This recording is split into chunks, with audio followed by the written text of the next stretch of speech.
Hello everyone, let's start with part 3 of chapter 1, that is units, dimensions and error.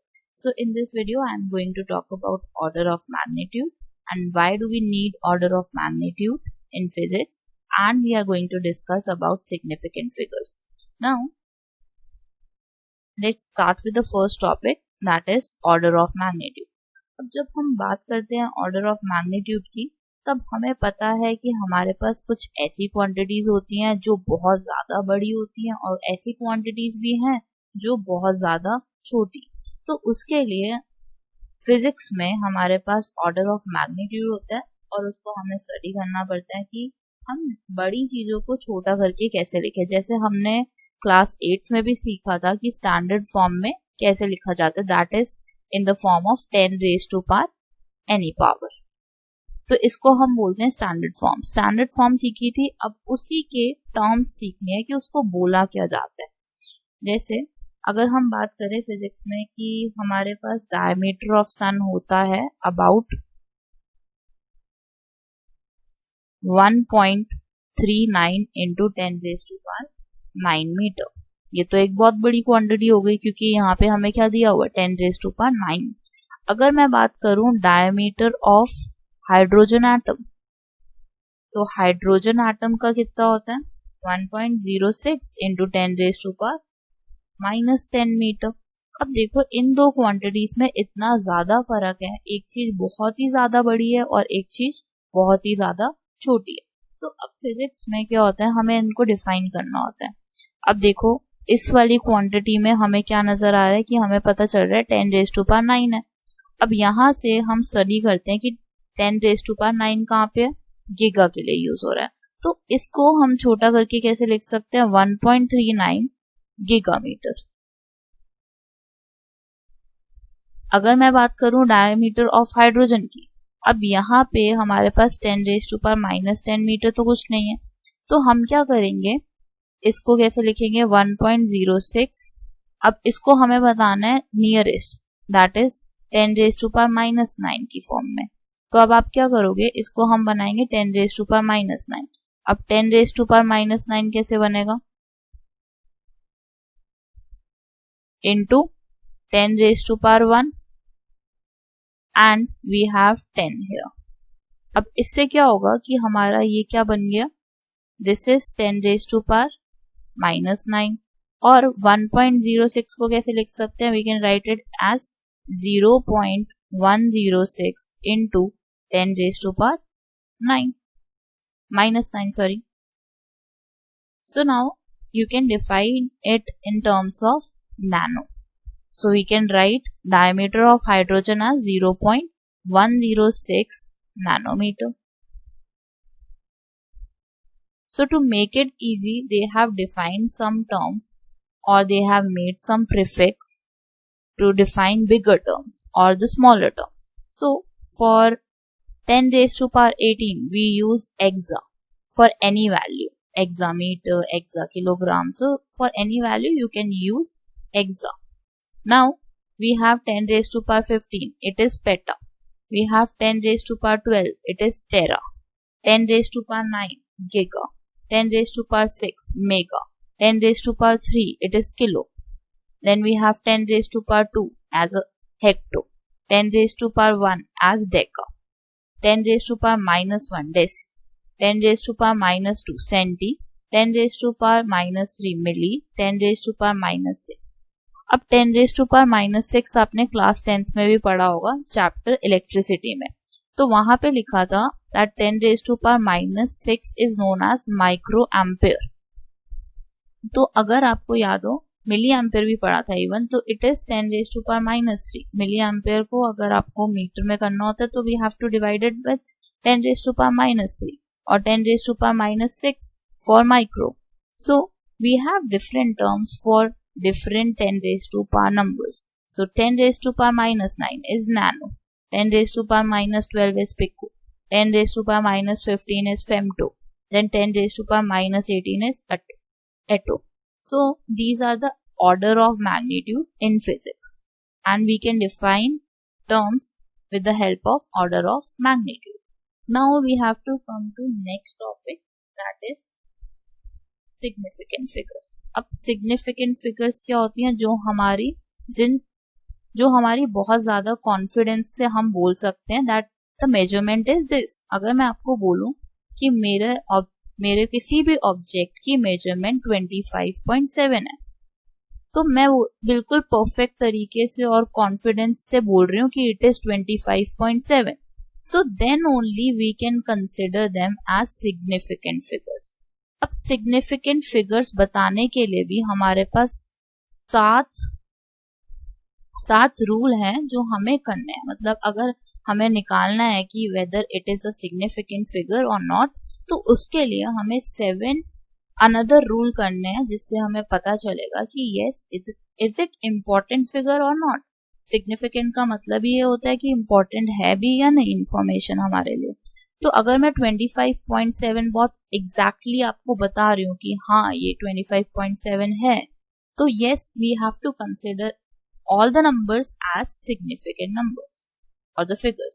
We consider 25.7 as 3 significant figures.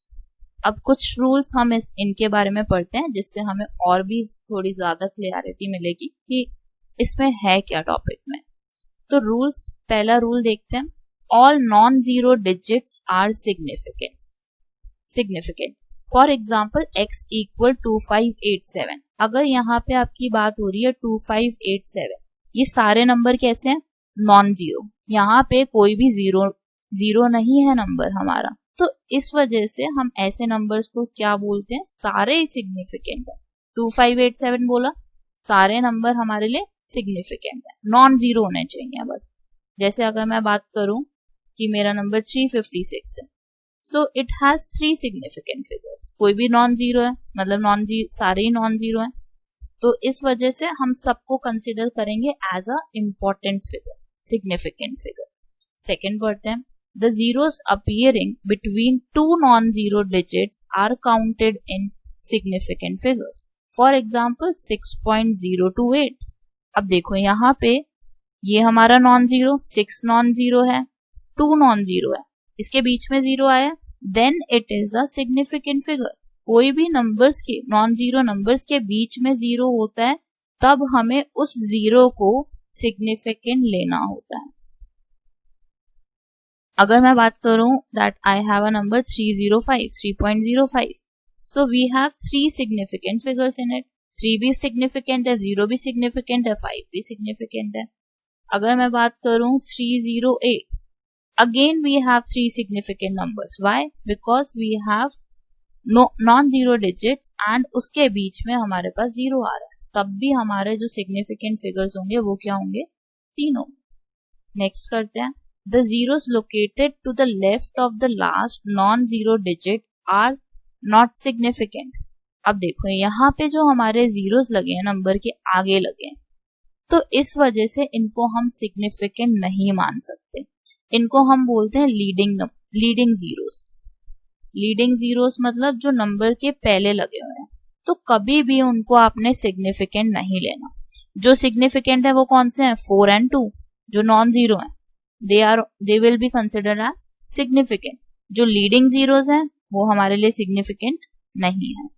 चलो अब next बारी आती है हमारी D part की। In a number without decimals, zero located to the right of the non-zero digit are not significant. जैसे यहाँ पे हमें एक एग्जाम्पल दिया इन्होंने, that is x equal to 100। अब यहाँ पे इन्होंने हमें बोला कि सिर्फ इसके पास 1 सिग्निफिकेंट फिगर है। और पहले एक बार ये भी बता दूं दैट जब भी नंबर के पीछे जीरो होते हैं they are known as trailing zeros.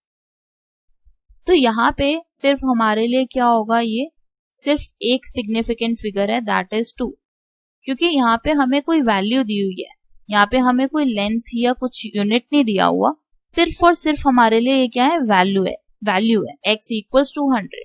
तो इसके जो पीछे वाले जीरोस हैं वो हमारे लिए काउंट नहीं होंगे। अब देखो यहाँ पे क्या लिखा है नेक्स्ट लाइन में, however when some value is assigned on the basis of actual measurement, then the zeros to the right non-zero digit become significant। जब हमें कोई एक्चुअल मेजरमेंट बताई जा रही है कि किसी चीज की जो मेजरमेंट है दैट इज 20 मीटर, तो उसके अंदर उसको हम सिग्निफिकेंट मानेंगे। जैसे यहाँ पे देखो, यहाँ पे कोई यूनिट नहीं दिया हुआ हमें, यहाँ पे कोई मीटर नहीं दिया हुआ। अगर मीटर दिया हुआ तो then it must be 3 significant figure. यहाँ पे हमें क्या दिया हुआ था कि एक्चुअल मेजरमेंट बताई जा रही है कि हाँ ये जो हमारा प्रोडक्ट है इसके जो मेजरमेंट है वो क्या है 20 मीटर, और बहुत मतलब उससे बोला जा रहा है कि हाँ इतना है ही है, कॉन्फिडेंस सिखाया जा रहा है। तो इसलिए हम 20 के लिए कितने सिग्निफिकेंट फिगर्स मानेंगे, 2 मानेंगे। ठीक है, ये हो गए हमारे 4 rules for counting significant figures. अब हमारे पास और भी रूल्स हैं जिसको हमें बताना है। यहाँ पे देखो, in a number with decimal zeros located to the right of the last non-zero digit are significant। अब देखो यहाँ पे एक डेसिमल नंबर दिया हुआ है हमें, और डेसिमल के पीछे मतलब कौन से जीरोस हैं ये पीछे वाले, ट्रेलिंग जीरोस। ट्रेलिंग जीरोस को हमेशा हमें इन डेसिमल्स कंसिडर करना है एज अ सिग्निफिकेंट फिगर। तो डेसिमल में याद रखना, जब भी आपको ट्रेलिंग जीरोस आते हैं तब आपने उनको कैसे लेना है, as a significant zeros। So it is 1.400 will be considered as 4 significant figures। Then we come to the power of 10। जब भी हमारे पास, मान लो कि आपके पास कोई टर्म है 1.4 into 10 raised to power -7, आपको सिग्निफिकेंट फिगर निकालने, तो ये कभी भी कंसिडर मत करना। जो पीछे 10 की पावर है it won't be counted as a significant digit. जो हमारी सिग्निफिकेंट मानी जाएगी वो कौन सी मानी जाएगी, पहले वाली। तो 1.4 है, then 1 and 4 are consider to be as significant figures. तो इसकी सिग्निफिकेंट फिगर कितनी हो गई, 2 ओनली। पावर ऑफ 10 हमें काउंट नहीं करना। ठीक है, अगर लास्ट पार्ट में ये है कि अगर आप किसी यूनिट को, जैसे इन्होंने बोला कि 2 स्टेशन के बीच में डिफरेंस कितना है, 4067 मीटर। अब वो कह रहे हैं कि अगर आप इस मेजरमेंट को किलोमीटर में चेंज करते हो या किसी और वैल्यू में चेंज करते हो तो उसकी सिग्निफिकेंट फिगर्स पे कोई फर्क नहीं पड़ेगा। जैसे 4067 है तो उसको मैंने मान लो किलोमीटर में कन्वर्ट किया, so divided by 1000, so it will B 4.067। और अभी हमने पहले पढ़ा था, पहले वाले रूल्स में पढ़ा था कि अगर हमारे पास नॉन जीरो के बीच में कोई जीरो आ जाता है, नॉन जीरो डिजिट के बीच में जीरो आ जाता है, then it is considered as significant. तो इसमें तब भी 4 ही रह रहे हैं, 4 सिग्निफिकेंट डिजिट रह रहे हैं। अब उन्होंने क्या किया, इसी नंबर को they converted into centimetre. So centimetre में करेंगे तो it will B 4.067 into 10 raised to power 5 centimetre. तो अब भी देखो हमें पता है कि हमें सिग्निफिकेंट में ये कंसिडर नहीं करना होता, तो आगे वाले ही कंसिडर करने हैं। तो it will B 4 again, 4 significant numbers। So I hope it is clear to you. Now let's continue with the rules. Let's continue with some examples for significant figures. So the first one is length, breadth and thickness of a rectangular sheet of metal are 4.234, 1.005 meter, then we have 2.01 centimeter respectively. Find the area and volume of the sheet to correct significant figures. So area you need to answer in the comment section. I will do the volume of the sheet to the significant figures. अब यहाँ पे हमें volume निकालनी है, तो उससे पहले हमारे पास लेंथ है, ब्रेड्थ है एंड हाइट है। तो लेंथ में हम देखते हैं कि हमारे पास कितने सिग्निफिकेंट डिजिट्स हैं। 4234 मीटर्स दिया हुआ है हमें, तो इसका मतलब यहाँ पे हमारे पास 4 सिग्निफिकेंट डिजिट्स हैं। अब ब्रेड्थ की बात करते हैं, तो इट इज 1.005।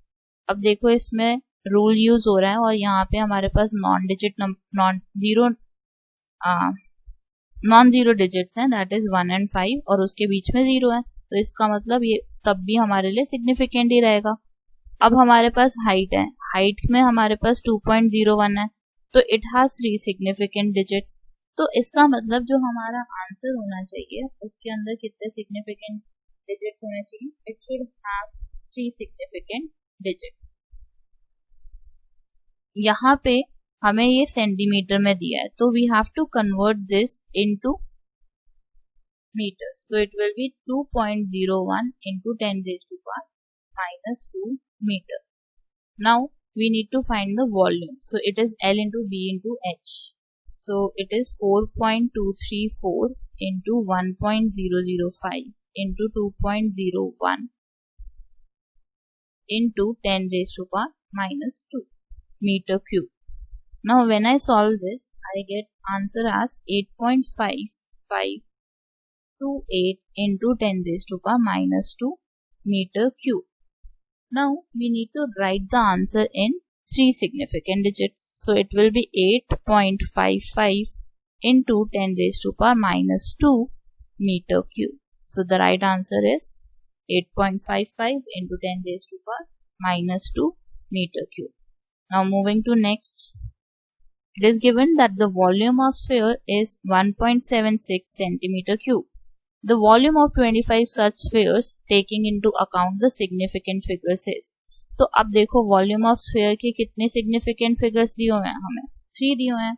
इसका मतलब जो हमारा आंसर होना चाहिए उसके भी 3 सिग्निफिकेंट डिजिट्स होने चाहिए.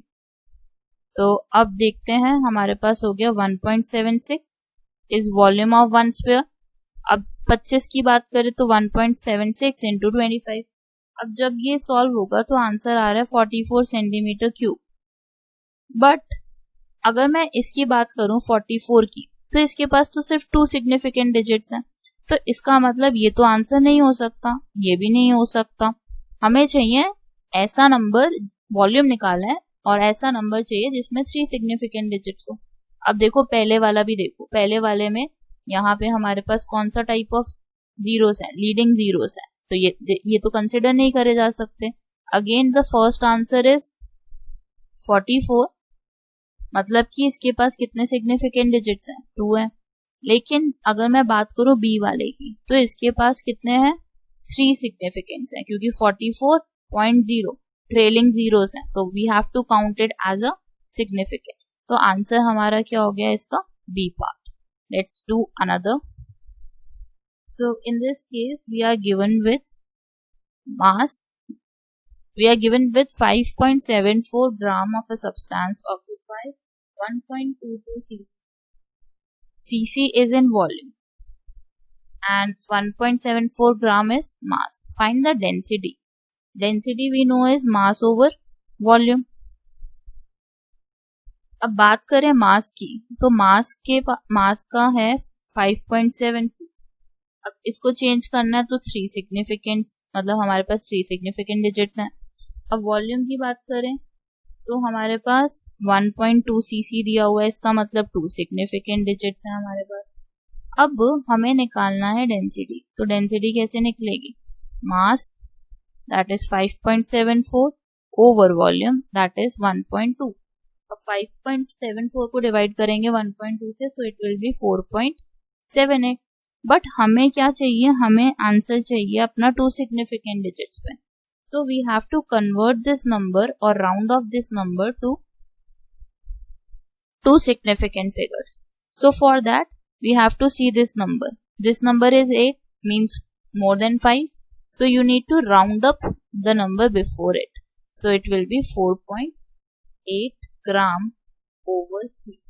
So the final result is in 2 significant figures. Now let's start with another. So the another is, we are given with diameter of a circle. Diameter of a circle is 1.06 meter. Calculate its area with regard to significant figures. तो अब यहाँ पे अगर हम बात करें diameter की, तो डायमीटर के पास कितने सिग्निफिकेंट फिगर्स हैं, 3 सिग्निफिकेंट फिगर्स हैं. 1.06, यहाँ पे हमारे पास नॉन जीरो नंबर है, यहाँ पे भी नॉन जीरो नंबर है और बीच में 0 है, तो इसका मतलब ऑल आर सिग्निफिकेंट.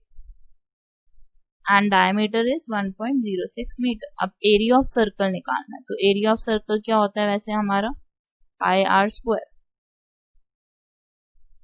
अब आर की वैल्यू कितनी होती है, d ओवर 2. तो पाई की वैल्यू हमारी होती है 22/7 और d की वैल्यू हमें कितनी दी हुई है 1.06/2 square. So now when you solve this, you will get your answer as 0.88206. अब देखो हमें आंसर कितने में चाहिए, 3 सिग्निफिकेंट होने चाहिए. तो हम ये वाले नहीं लेके हम क्या लिखेंगे 0.882, क्योंकि देखो ये जो लास्ट नंबर है ना, लास्ट नहीं सेकेंड लास्ट नंबर है 0, क्योंकि यहाँ से हमें हटाना है. तो 0 को देखो कि 5 से बड़ा है या छोटा है.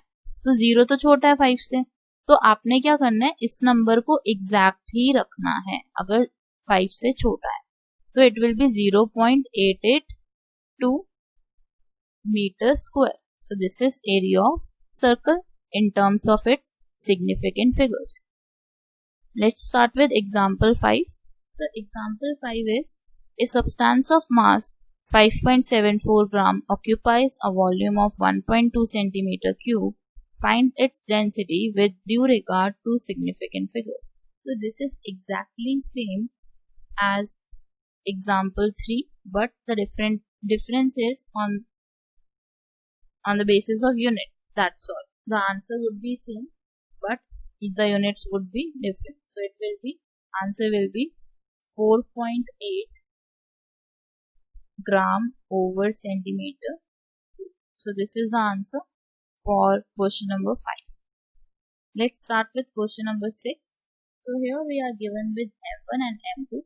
So M1 you can see is 1.2. That means it has 2 significant figures. M2 is 5.42. It has 3 significant figures. अब बोला है उन्होंने फाइंड M1 plus M2 निकालो.